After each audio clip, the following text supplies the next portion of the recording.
सामान्यांच्या न्याय हक्कासाठी पाहत रहा फक्त दखनी स्वराज्य. साहित्य आणि संस्कृती मंडळ मुंबई यांच्या अनुदानातून तसेच विशाल बहुउद्देशीय प्रतिष्ठान पैठण यांच्या पुढाकाराने छत्रपती संभाजीनगर जिल्हा वारकरी साहित्य संमेलन या ठिकाणी संपन्न होत आहे. गेल्या 2 दिवसापासून म्हणजे कालपासून आपण या साहित्य संमेलनामध्ये अनेक वैचारिक असे कार्यक्रम झाले आणि या कार्यक्रमाच्या अनुषंगानं वारकरी संप्रदायाच्या काल आज आणि उद्या आत्ताच आपण एक परिसंवाद ऐकला, त्याचबरोबर प्राचीन आणि मध्ययुगीन साहित्याचं आपण उहापोह या ठिकाणी केला. या सर्व अनुषंगानं या ठिकाणी आज आपण समारोपाकडे जात आहोत. स्वागताध्यक्ष आदरणीय खगोप ज्ञानेश्वर दादा कोल्हापूरकर यांनी व्यासपीठावर यावं. या संमेलनाचे संमेलनाध्यक्ष गेले 2 दिवस ते या ठिकाणी बसून या संमेलनाचं रसग्रहण करत आहेत असे डॉक्टर सतीश बडवे संमेलनाध्यक्ष यांनाही मी विनंती करतो की त्यांनी व्यासपीठावर यावं. त्याचबरोबर विशाल बहुउद्देशीय संस्थेचे अध्यक्ष तसेच मराठवाडा जे संमेलनाध्यक्ष आहेत त्यांचं स्वागत करण्यासाठी मी या ठिकाणी श्री रोडे सर यांना विनंती करतो की त्यांनी सतीश बडवे सरांचं स्वागत करण्यासाठी व्यासपीठावर यावं. गेल्या 2 संप्रदायाचं प्रतीक असलेली टोपी तसेच ज्ञानेश्वर माऊलींची मूर्ती देऊन या ठिकाणी संमेलनाध्यक्ष यांचं स्वागत झालेलं आहे. त्यांचे आहेत आणि त्यांचे वर्गमित्र आहेत. एका वर्गमित्राचा स्वागत दुसऱ्या वर्गमित्राच्या सहाय्यानं होत आहे. धन्यवाद. पुरस्कार आणि हे पत्रकार आहेत, मी त्यांना या ठिकाणी व्यासपीठावर विनंती करतो की त्यांनी हा पुरस्कार वारकरी साथी स्वीकारण्यासाठी यावं. MCN न्यूज, केसरी अशा वेगवेगळ्या महाराष्ट्रातील अतिशय नावाजलेल्या वर्तमानपत्रामध्ये त्यांनी कार्य केलेलं आहे. दखनी स्वराज्य या वर्तमानपत्रातही त्यांनी काही वर्ष काम केलेलं आहे आणि हा 4था पुरस्कार वारकरी साथी या नावाने त्यांना देण्याचं यामुळे ठरलेलं आहे की त्यांनी संत ज्ञानेश्वर माऊलीचं जे कार्य आहे त्या या आपेगावचं जन्मस्थानाची जी महती आहे ती महाराष्ट्रात आणि देशामध्ये जाण्यासाठी खूप मोठा प्रयत्न केलेला आहे. रिंगण हा जे अतिशय वारकरी संप्रदायाला अनुषंगाने जे मासिक निघतं त्या मासिकामध्ये या ठिकाणचा 1000 वर्षाचा इतिहासाचा लेख त्यांनी लिहिला होता आणि त्याचं मोठं कौतुक महाराष्ट्रभर झालं होतं. संत ज्ञानेश्वर महाराज यांचं जे कार्य आहे यांचं कार्य तर सर्व विश्वामध्ये आहेच आहे, परंतु आधुनिक हे जे मंदिर आहे त्याला आधुनिक करत असताना ज्ञानेश्वर महाराजांचे जे काम आहे ते पण त्यांनी लोकांसमोर आणलेलं आहे. आणि आज आम्ही गेल्या 2 दिवसापासून बघतोय, तांबे सर आणि आम्ही आनंद देशमुख आमची चर्चाही झाली की या ठिकाणी अनेक भाविक येत आहेत की जे भाविक आम्हाला वाटलं नव्हतं की अनेक महाराष्ट्रातून आणि देशातून भाविक या ठिकाणी येत आहेत, ते दर्शन घेतात आणि जात असताना दिसत आहेत. हे जे स्वरूप आपेगावचं बदललं आहे त्याच्यामध्ये कोल्हापूरकर दादांचा निश्चितच वाटा आहे. त्याचबरोबर वारकरी साहित्य आपण पुरस्कार ज्यांना देतोय असे दादासाहेब घोडके सारख्या अनेकांचाही त्यामध्ये सहभाग आहे. मित्रांनी सतीश बडवे सर, सन्माननीय दादाजी गोरे कार्यवाह मराठवाडा साहित्य परिषद आणि विष्णू महाराज कोल्हापूरकर दादा व संतोषजी तांबे यांच्या हस्ते हा पुरस्कार आपण देत आहोत.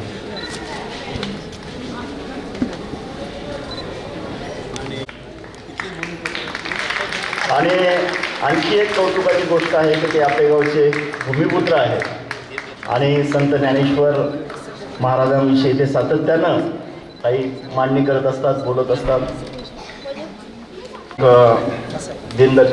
पसायदान या ठिकाणी लिहिलेलं आहे आणि त्या पसायदान एक माऊलीचं प्रिंट करून एक वेगळ्या फ्रेममध्ये त्यांनी केलेलं आहे. त्याचं या ठिकाणी अनावरण त्यांना करण्याची इच्छा आहे आणि त्याचं अनावरण दादाजी गोरे व संमेलनाध्यक्ष यांच्या हस्ते होणार आहे. सखाराम आसाराम कानगुडे.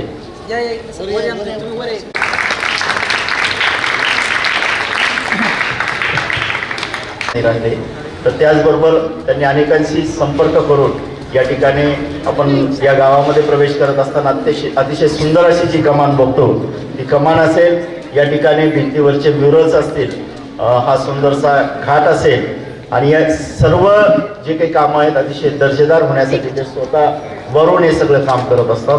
आणि आज जे बदललेलं स्वरूप आहे ते सगळं श्रेय बाबा ज्ञानेश्वर दादा कोल्हापूरकर यांना जातं. मी त्यांना विनंती करतो की त्यांनी या ठिकाणी थोडक्यात आपलं मनोगत व्यक्त करावं.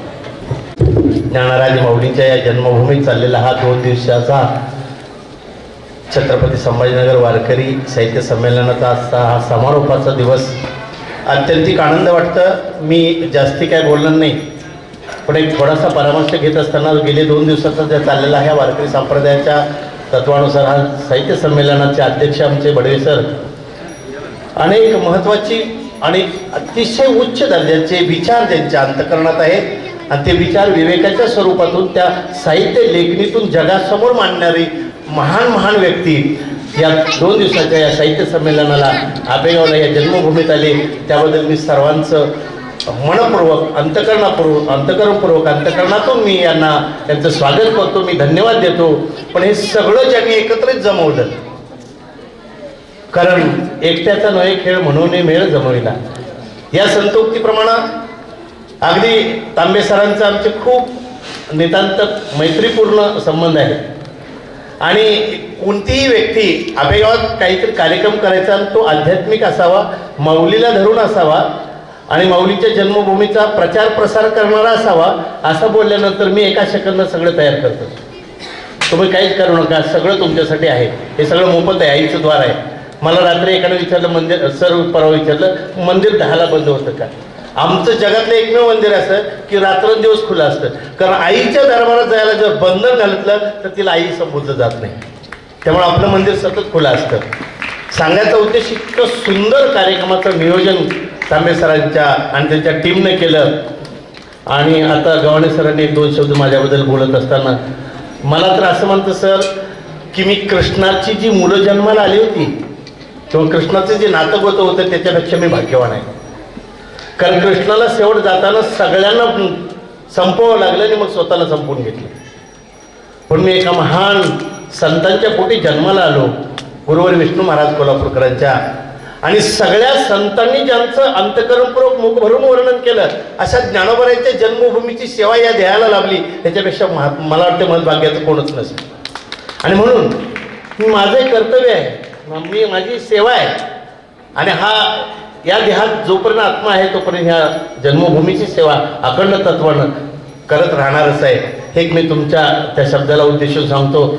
खरंच सुंदर असा कार्यक्रम अनेक पद्धतीनं अनेकाच्या पद्धतीनं अनेकाने प्रत्येकाचे विचार मांडत असताना आताच्या शेवटच्या परिसंवादात तर वारकरी संप्रदाय काय, त्याच्या आधीच्या परिसंवादात जो काही मुलाखत झाली आमच्या डॉक्टर सदानंद मोरेचे, मला तर काल बरेच जणांनी सांगितलं, आपल्या वाणीतून बोलले, तुकाराम महाराज साक्षात ज्ञानोबारायांना ओवाळत आहेत असा जो कालचा प्रसंग होता. आणि ज्ञानोबारायांच्या मुखावला जो चेहऱ्याला हास्य आनंद होता तो सर्वांनी टिपलेला आहे आपण आतमध्ये. बडवे सर इतकं सुंदर, कारण सरांनीही कबूल केलं. मी उलटा आलो, आधी समाधी, मग ज्ञानेश्वरीचं ठिकाण नेवासा आणि मग जन्मभूमी. पहिल्यांदा मी इथे यायला पाहिजे होतं. मी सरांना म्हटलं तसं नाही, आधी कळस मग पाया. या धर्तीवर तुम्ही कळस घेऊन इथं आलात, अत्यंतिक महत्त्वाचा विषय होता. आणि अशी दर्जेदार व्यक्तिमत्व एकत्र करणं हे फार महत्त्वाचं गोष्ट असते. आणि त्या तत्वानुसार तांबे सर अखंड चिंतन करत असतात. काल आमदार साहेबांनी 2 शब्दात बोलत असताना मी तुमचं उदो करत नाही बरं काय, ते माझ्या रक्तात बी नाही. नंतर काही लोकांना वाटतं यांनी केलं म्हणून उदो जे आहे ती वस्तुस्थिती मांडतो महाराज. कारण मी जवळजवळ तुमच्या 4थ्या संमेलनाला आहे, आजपर्यंत 4 संमेलनाला मी आहे. ह्याच्या आधी तुम्ही केले असेल की ते माहीतच नाही, आणि याच्या पुढे तर करणारच आहात. कारण मी काल तुमच्याकडनं वचन घेतलंय, त्याच्याही आठवण करून देतो, वर्षातून एक ना एक कोणतंही संमेलन तुम्ही इथं भरवलंच पाहिजे. तर मला सांगायचा उद्देश असा आहे की संमेलन करावी कुणी, तर तांबे सरांनी आमच्या पैठण तालुक्यात. मगाशी सरांना जाता जाता सरांनी एक विषय मांडला म्हणून मी बोलतो. देवगिरीच्या प्रांताचं बरंचसं कालपासून चर्चा चालू आहे, पण कदाचित आपल्या शब्दातून राहिला असेल. तुम्ही वाचनात आहे, तुमचा अभ्यास आहे, त्याच्याबद्दल मला काहीच म्हणायचं नाही. पण देवगिरी प्रांताचे सरसेनापती आपल्या शेजारी करू नका तुम्ही दिलेल्या वेळात. मला वाटते त्याच्या आधी 1 मिनिटं मी संपवलं प्रत्येक संमेलनात, आणि आजही ते सांगतो. बोलायसारखं खूप आहे. फक्त मी भारावून एवढ्यासाठी गेलो की माझ्या माऊलींच्या जन्मभूमीत, माऊलींच्या साहित्याच्या जन्मभूमीत, कारण जगातलं साहित्य जिथं जन्माला आलं ते जन्मभूमी म्हणजे आपेगाव आहे. इथूनच सगळी सुरुवात झाली. सकाळी डॉक्टर साहेबांनी सांगितलं की मराठी भाषेला दर्जा जो मिळाला, पण मराठी भाषा आपल्या कार्यातून, आपल्या साहित्य लेखणीतून, कारण मग खंत वाटते सर की खूप ते दुःख भोगलं आहे. सण करतो. आजही काही चिटेची चपाटे मध्ये बोलतात ज्ञानोबांची जन्मभूमी आळंदी, आणि त्याच्याबद्दल खूप मोठं खंत आहे. कारण आमच्या सगळ्या पिढीनं आम्ही रक्त सांडलेलं आहे या भूमीसाठी. खूप कष्ट घेतलेले आहेत. स्वतःची इस्टेट विकून आम्ही सगळं तयार केलेलं आहे. आम्ही इथे जमिनी घेण्यासाठी या पदावर नाही, आम्ही आमचं स्वतःचं सर्वस्व देण्यासाठी या पदावर आहे. तर माझी एकच विनंती आपल्याला, प्रत्येक साहित्यात लिखाण करत असताना ज्ञानोबांचं जिथं नाव येईल त्या ठिकाणी ज्ञानोबांच्या जन्मभूमी आपेगावचं नाव असावं, एवढीच मी विनंती करून माझ्या 2 शब्दाला पूर्णविराम देतो.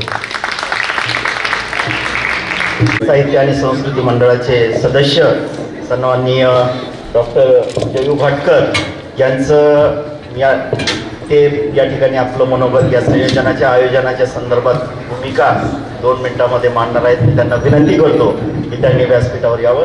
डॉक्टर जयू भाटकर यांनी पाठवला सरांना की मला 2 मिनिटं बोलायचं आहे, कारण आयुष्य एकदाच मिळतं. पुनर्जन्मावर माझा विश्वास नाही, उद्यावर भरोसा नाही. त्यामुळे आज जे आपण आनंद घेतला, हा आनंद ज्यांच्यामुळे मिळाला, मग ती व्यक्ती असेल, संस्था असेल, आपल्या माणसांचं कौतुक आपण त्याच वेळेला करावं की जी वेळ योग्य असते, आणि तो क्षण उद्या येणार नाही. म्हणून मी अगदी मोजक्या शब्दात माझं मनोगत व्यक्त करणार आहे.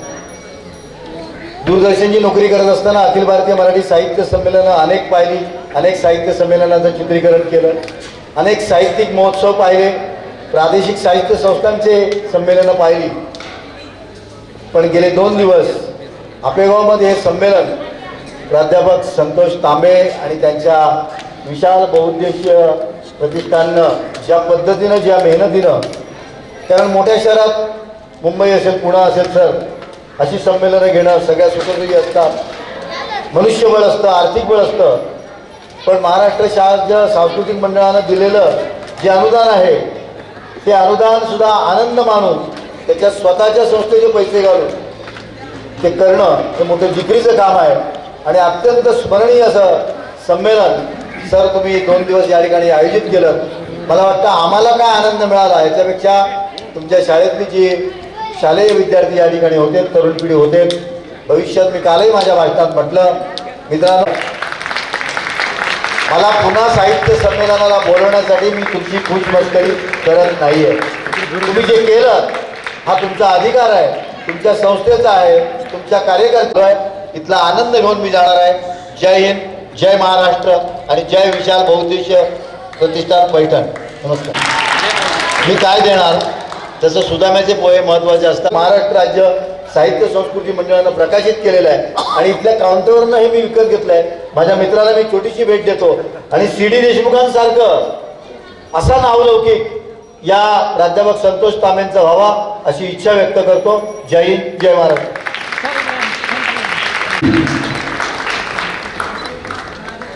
जे विद्यार्थी संघटनेचे आणि सामाजिक कार्यकर्ते आहेत सुरेशजी वाकडे सर या ठिकाणी आलेले आहेत. मी त्यांना विनंती करतो की त्यांचं स्वागत स्वीकारावं.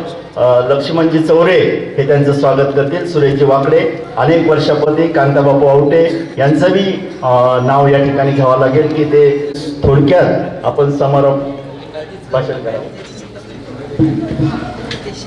वरती उपस्थित असणारे माझे मित्र, मराठवाडा साहित्य परिषदेचे कार्यवाह, ज्येष्ठ साहित्यिक माननीय दादा गोरे सर,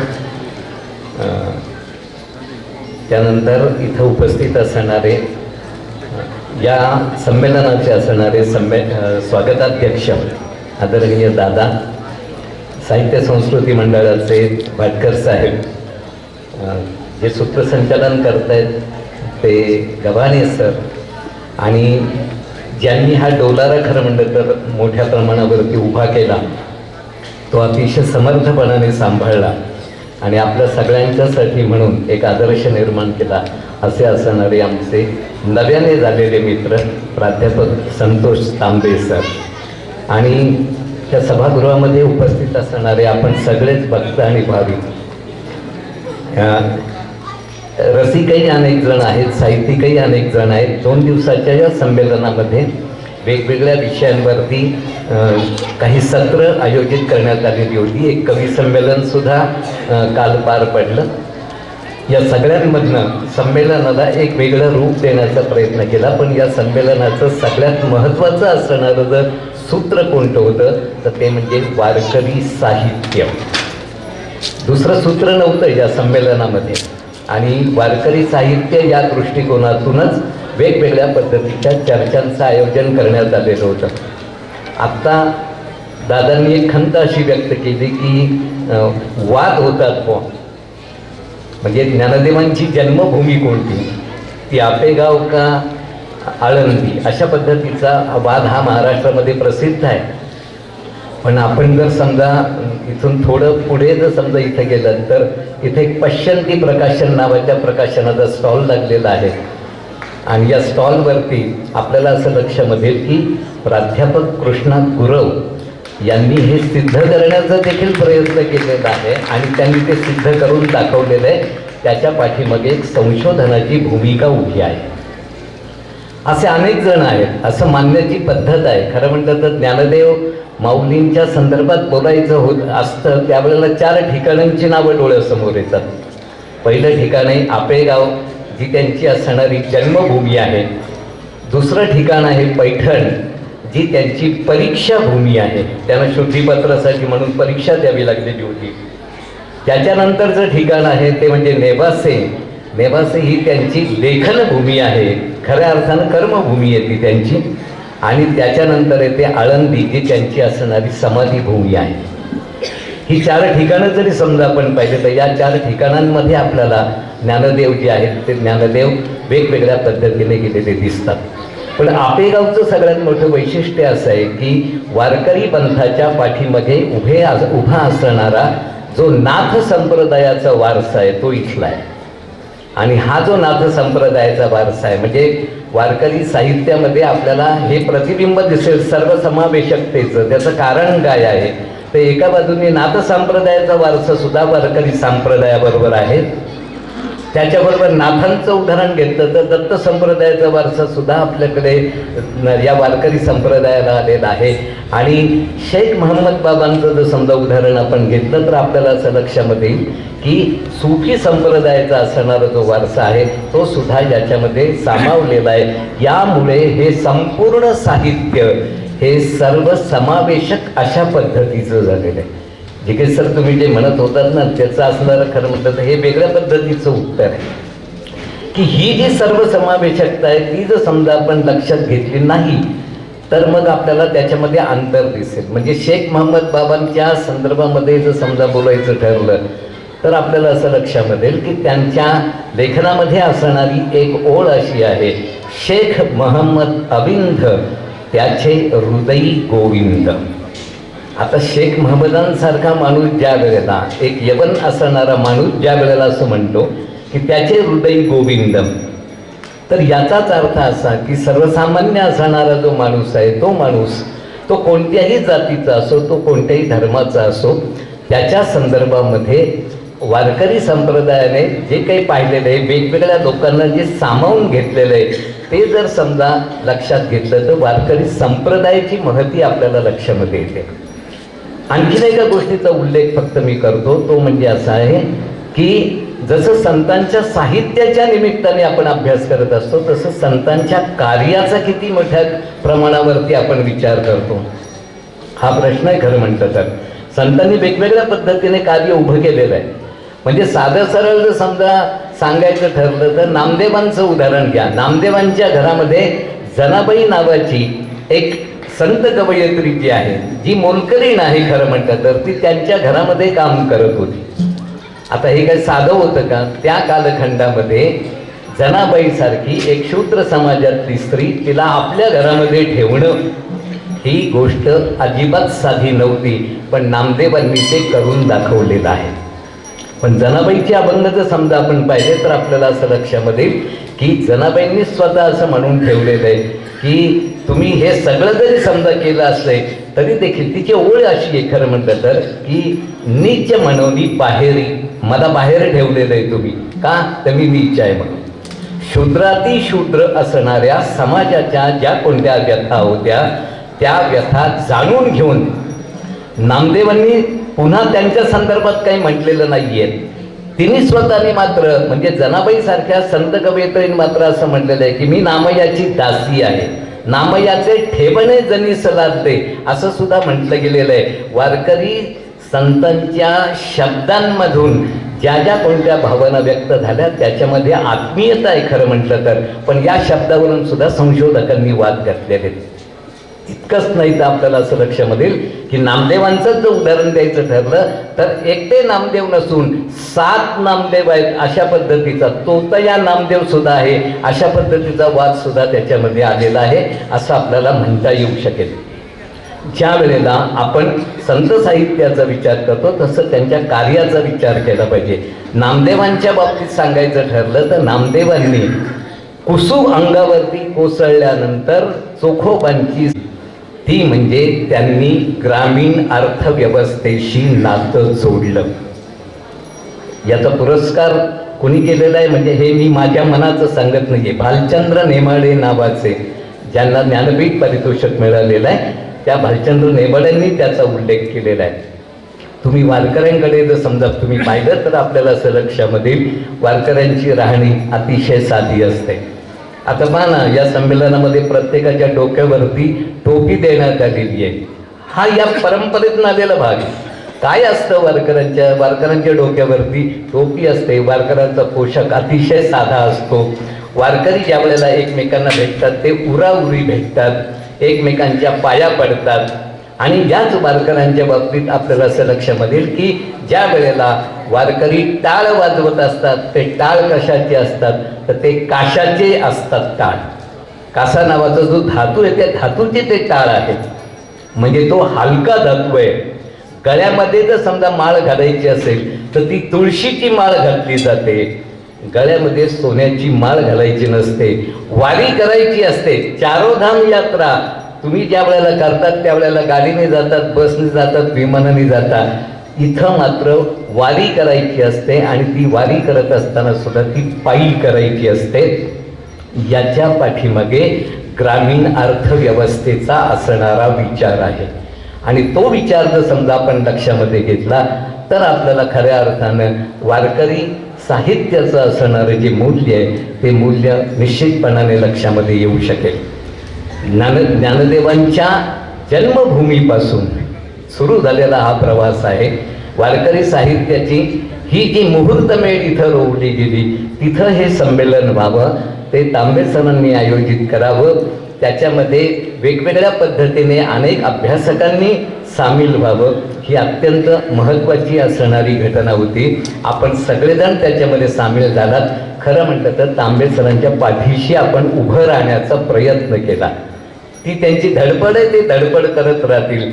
त्यांच्या धडपडीला टप्प्याटप्प्याने यश येत जाईल. आज हा मांडव छोटा असेल, उद्या कदाचित ते संमेलन घेतील त्यावेळेला हाच मांडव मोठा झालेला असेल आणि वेगवेगळ्या पद्धतीनं आपण सगळेजण त्याचे साक्षीदार असू. वेगवेगळे अभ्यासक ज्या वेळेला इथं आले त्यांनी केलेली जी मांडणी होती म्हणजे मला जितकं ऐकता आलं, आजचे तर दोन्ही परिसंवाद मी अतिशय मनापासून ऐकले. जे तत्त्वज्ञानावरती पण एक परिसंवाद होता आणि आत्ताचा परिसंवाद जो याच्या अगोदरचा परिसंवाद झाला तो संत साहित्याच्या संदर्भात काल आज उद्या अशा पद्धतीचा विषय घेऊन तो झाला.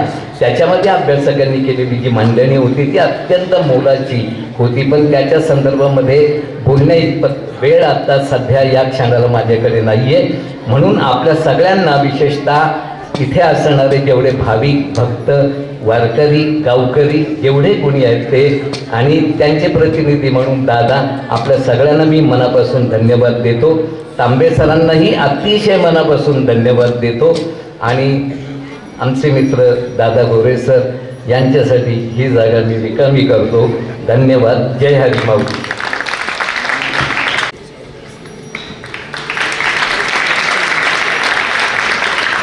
आमच्या विरंगुळा या परिवाराचे ते फाउंडर सदस्य आहेत.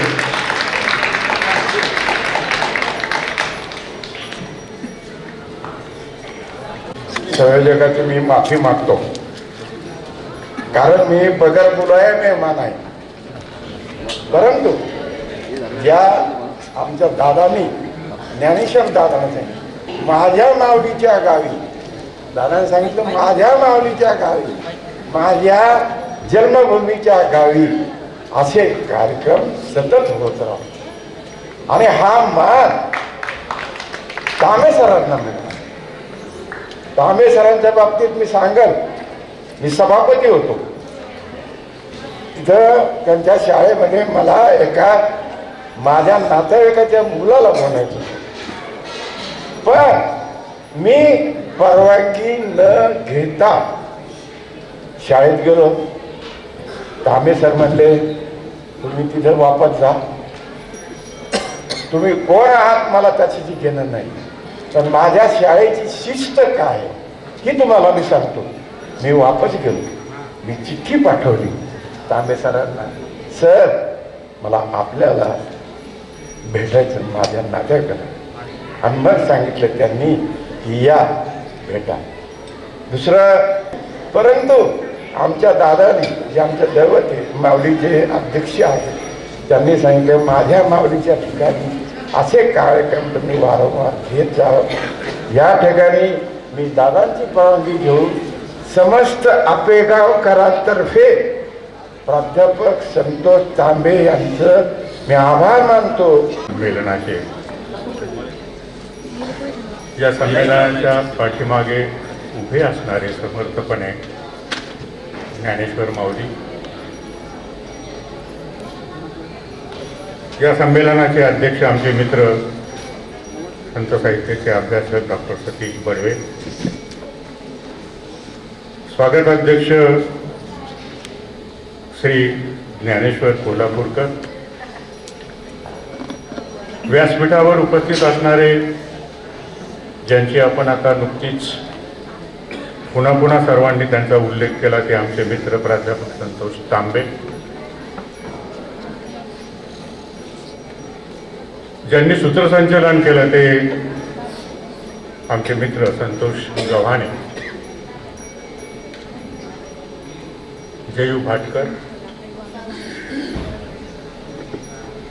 या संमेलनाचे स्वागत अध्यक्षांचं नाव मी घेतलं, मला वाटतं ज्ञानेश्वर कोल्हापूरकर. समोर श्रोत्यामध्ये उपस्थित असणारे आमचे वर्गमित्र कांतराव आवटे, श्रीमंत तांबे, विष्णू सुरासे, डॉक्टर बाबासाहेब आंबेडकर मराठवाडा विद्यापीठाचे अभ्यास मंडळाचे अध्यक्ष सर्जेराव जिके. श्रोत्यामध्ये बऱ्याच जणांचे नाव घेता येतील असे खूप जण आहेत, परंतु उशीर खूप झालेला आहे आणि मला अध्यक्षीय समारोप करण्याची जबाबदारी माझ्यावर आहे. खरं तर माऊलीचा जेव्हा आपण विचार करतो, ज्ञानेश्वर माऊलींच्या जेव्हा आपण विचार करतो, तो कालखंड जर आपण लक्षात घेतला तर हा कालखंड आपल्याला खूप महत्त्वाचा असा वाटतो. 12व्या शतकामध्ये आपण जर लक्षात घेतलं तर आज जवळपास 735 वर्ष झाली ज्ञानेश्वरी झाली. हा 735 वर्षाच्या कालखंडाच्या पूर्वी काय अवस्था होती ते आपण पुढे लक्षात घ्यायला पाहिजे. त्याचा स्वतःचा आत्मोद्धार जर तुम्हाला करायचा असेल तर एक तरी ज्ञानेश्वराची ओवी तुम्ही हे करा. हा भावही आपण लक्षात घेतला पाहिजे. महाराष्ट्रामध्ये असणारे 1271 ते 1309 मध्ये यादवांची जी सत्ता होती ती सत्ता संपत आलेली होती. ज्ञानेश्वरांच्या काळामध्ये जवळजवळ संपलेली होती. कारण नामदेवाचा जन्म 1270 मधला. त्यानंतर ज्ञानेश्वर 5 वर्षांनी जन्मले 1275 मध्ये. आणि एकनाथ 1520 मध्ये जन्मले, ते 1598 मध्ये गेले. हे वर्ष जर आपण लक्षात घेतले तर एक गोष्ट आपल्याला लक्षात येईल की ज्ञानेश्वर आणि नामदेवाच्या नंतर जवळजवळ 250 ते 300 वर्ष 200 वर्षांनी नाथांचा जन्म झालेला आहे. आपल्याला बर्वे सरांनी सांगितलंय की ज्ञानेश्वरी ची पुनर्स्थापना, त्या मान अडकणे वगैरे समाधीमध्ये तिला ती मुक्त करणे, तिची शुद्धी करणे, हे एकनाथांनी केलं. पण एकनाथांचं कार्य जर आपण त्यावेळेस लक्षात घेतलं तर ते फार महत्वाचं आहे. या 200 वर्षाच्या कालखंडामध्ये मुस्लिमांची राजवट या महाराष्ट्रामध्ये सुरू झालेली होती. या राजवटीने हिंदू समाज फार मोडून गेलेला होता. आणि अशा वेळेस हिंदू आणि मुस्लिमांची एकात्मता साधण्याचा प्रयत्न करणारे एकनाथ होते, हे आपण लक्षात घेतलं पाहिजे.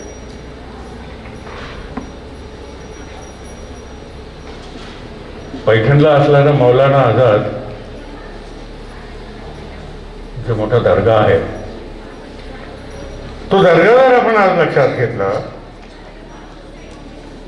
तर एकनाथांचे आणि त्यांचे समकालीन असणाऱ्या त्या सुफी संतांचे संबंध आपल्याला लक्षात घ्यावे लागतात. आपल्या अंगावर टाकलेल्या गुळण्या किती वेळेस टाकू द्या, आमच्या तांबेसारखे मित्रांनी ती पुन्हा पुन्हा घ्यावं, अशी या ज्ञानेश्वर माऊलीच्या चरणी, पांडुरंगाच्या चरणी मी विनंती करतो, प्रार्थना करतो. आणि माझं हे थोडंसं भाषण मी संपवतो. ज्ञानदेव तुकाराम संत एकनाथ महाराज की जय. विशाल बहुउद्देशीय संस्थेच्या कोषाध्यक्षा सन्माननीय शीलाताई तांबे यांना मी विनंती करतो की त्यांनी आभार प्रदर्शनासाठी व्यासपीठाकडे यावे.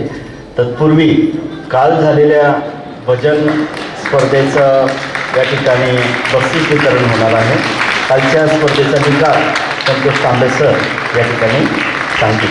संमेलन घेणं किंवा कुठलंही साहित्य संमेलन घेत राहणं आणि मिरवत राहणं हा काही उद्देश नाही. गेल्या 2 दिवसापासूनच्या संमेलनातल्या परिसंवादामध्ये आणि सदानंद मोरे सर यांच्या मुलाखतीमधून जो महत्त्वाचा एक सूर बाहेर आला, ज्याच्यासाठी ती माझी धडपड चालू येतो की जे पैठण आंतरराष्ट्रीय पातळीवर प्रसिद्ध होतं, म्हणजे प्राचीन काळात, अर्वाचीन काळात, मध्ययुगीन काळात, सगळीकडं सगळ्या काळात, फक्त आधुनिक काळात सोडून, त्याचं किमान आपल्या पातळीवर आपल्याला काय करता येईल. ज्या पैठणच्या पंचकृषीमध्ये साहित्याचं एवढा मोठा खजिना असूनही इथली लोक मराठी बोलत नाहीत, मराठी वापरत नाहीत आणि साहित्याला न्याय देत नाही. जे धडपड करतात त्यांना नाव ठेवण्यात वेळ घालतात. शेवटी नाथांची नगरी, नाथाघरची उलटी खुणी होणारच. म्हणून आम्ही ठरवून टाकलं की जोपर्यंत आहोत तोपर्यंत सत्कार्य करत राहायचं. आणि गव्हाणे सरांनी सांगितलं की सगळे स्टँडिंग ओवेशन देताना बायको बसली होती. तिनं कालच सांगितलं की शेवटचं संमेलन बरं का. तर मी तिला म्हटलं आता ते हा सर आम्ही असं तर म्हणतो सर की मॅडम बसले आहेत भारतीय लोकशाही आणि पती उभे आहेत आणि हो ना. भारतीय लोकशाही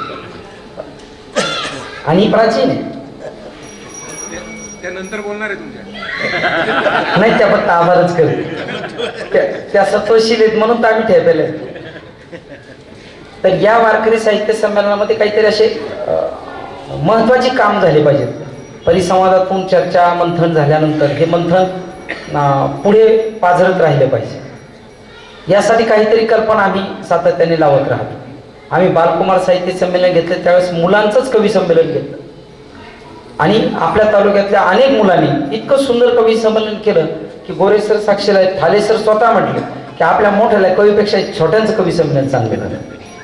म्हणजे आम्हाला तो समाधान वाटलं की या बालकुमारामधून बालकुमार आम्हाला सापडले. मध्ये विण्याचा पहारा देणारा जो विनेकरी होता त्या विनेकऱ्यांना आम्ही जाऊन भेटून म्हटलं आम्हाला तुमचा सत्कार करायचा. त्याला मी जेव्हा म्हटलो तेव्हा त्याच्या डोळ्यात अक्षरशः अश्रू आले. म्हणजे असा काही सत्कार असतो का? असं कोणी दखल आपली घेतंय का? अशी दृष्टी ईश्वर कृपेने आपल्याला मिळावी म्हणून करत राहतो.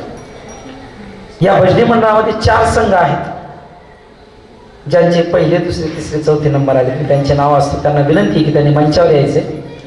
बक्षीस फारक्यात येता आलं नाही कारण त्या मोजरी म्हणले असले तरी खूप पैसा आहे. कोषाध्यक्ष बायको आहे ती काही लवकर देत नाही है ना. त्याच्यामुळे तुमच्यासारख्याच्याच हातातून काही वर्गणी आली तर पुढे ढकल. मला दादासारखं करावं लागेल, दानपेटी ठेवावं लागेल तिथे समोर आणि आश्रम सुरू करावं लागेल तेव्हा काहीतरी चांगलं चालेल. माझं आश्रमाकडे बघण्याच्या लोकांची दृष्टिकोन चांगली कुठं राहील. चांगलं करणारलाही लोक एकाच दावणीत बांधायला लागले.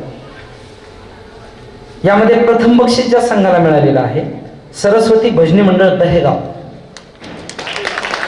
दादेगाव. तर या भजनी मंडळाचे जे सन्माननीय सदस्य आहेत त्यातलं कोणी एक प्रमुख जे असतील त्यांनी मंचावर यावं आणि त्यांनी सर्व मंडळींच्या हस्ते पुरस्काराचा स्वीकार करावा. दीर्घ करू. अत्यंत सुरेख स्वरांमध्ये त्यांनी काल आपली भक्ती साधना माऊलीच्या दरबारी माऊलीच्या गिरगे मायगाव यांचा तो संघ होता. ते प्रातिनिधिक स्वरूपात फक्त संघ प्रमुख आपण बोलावले.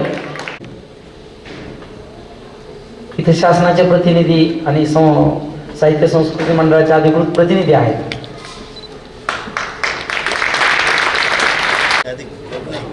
विशेष म्हणजे दोन्ही दिवस या सगळ्या कार्यक्रमाला अनेक मंडळी आले. त्यातलं महत्त्वाचं एक नाव जे आहे त्यांचा मी उल्लेख आवर्जून करतो. आमचे इतक्या व्यस्त कामातून त्यांनी वेळ काढलेला आहे त्यांचं मनपूर्वक मी धन्यवाद व्यक्त करतो. साहित्य संमेलनामध्ये आपण सहभागी झाला आहात. आपले सर्वांचे मनपूर्वक आभार व्यक्त करते.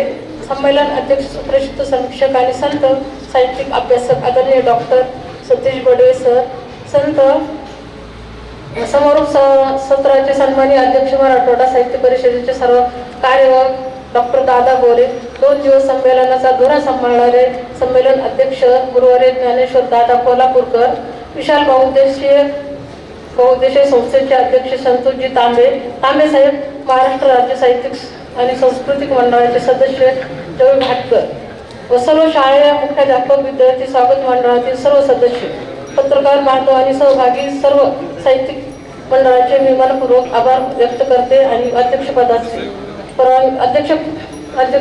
परवानगीने साहित्य संमेलन आपले संपले असे जाहीर करते.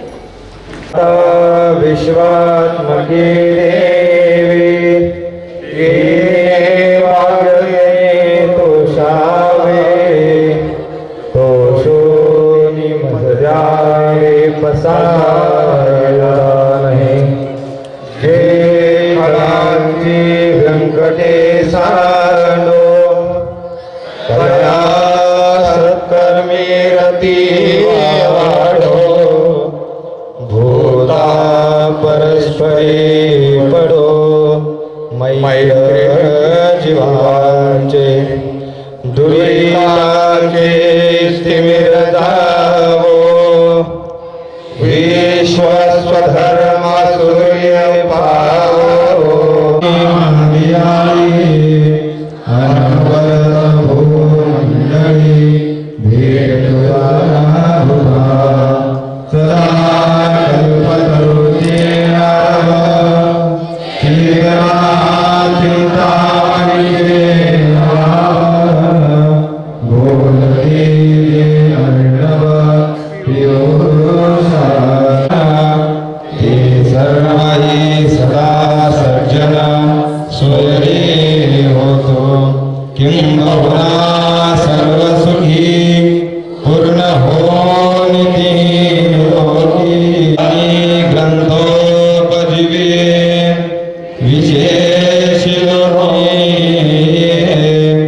दृष्टाय दृष्टविजये होवा.